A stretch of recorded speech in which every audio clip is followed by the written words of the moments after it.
Mayor ने सभी से किया पेड़ लगाने का अनुरोध। विश्व पर्यावरण दिवस पर निकाली गई पदयात्रा।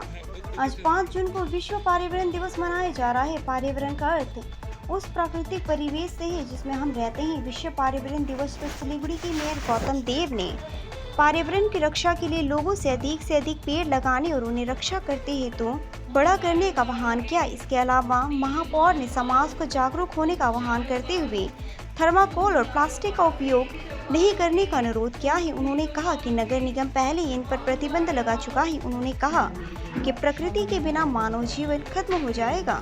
इस बात से सभी भली भांति परिचित होते हुए भी लोग प्रकृति और पर्यावरण को नुकसान पहुंचा रहे हैं। पर्यावरण पर पड़ने वाले प्रभाव के कारण दुनिया विनाश की ओर जा रही है। मौसम में होता बदलाव इसका एक संकेत है। अत्यधिक बढ़ते तापमान का एक कारण ग्लोबल वार्मिंग है, जो मानव जीवन को बहुत नुकसान पहुंचा सकता है। बता दें कि विश्व पर्यावरण दिवस के दिन सिलीगुड़ी लिटरेरी सोसाइटी नामक स्वयंसेवी संस्था ने पौधारोपण कर अपनी पदयात्रा की शुरुआत की। आज वार्ड नंबर 16 के उद्यान समिति के मैदान में मेयर गौतम देव की उपस्थिति में पौधारोपण कार्यक्रम आयोजित किया गया। পরিবেশ বান্ধব করার বার্তা সারা বিশ্বে সব জায়গাতেই দিচ্ছে।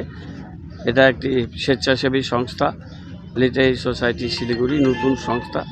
তারা আমাকে আমন্ত্রণ জানিয়েছিলেন তাদের বৃক্ষরোপণের কর্মসূচি এবং কাজগুলো তারা অ্যাডপ্ট করাবেন সিটিজেনদের দিয়ে। সেই প্রোগ্রাম তারা করলেন। সেই প্রোগ্রামে আমি শুভ উদ্বোধন করলাম।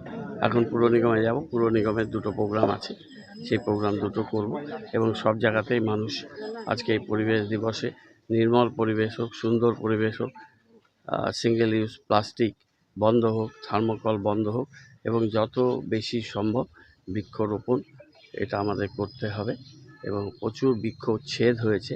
আমরা শিলিগুড়ি থেকে কর্পোরেশন থেকে একটা প্রোগ্রাম নিয়েছি যে গাছগুলোকে একসময় কেটে ফেলা হতো বিভিন্ন প্রয়োজনে। সেই গাছগুলোকে আমরা পুনঃস্থাপিত করে গাছগুলোকে বাঁচার পরিকল্পনা নিচ্ছি। ইতিমধ্যেই আমরা অনেকটা সফলতা পেয়েছি, কিন্তু অনেকটা লম্বা পথ আমাদের এগিয়ে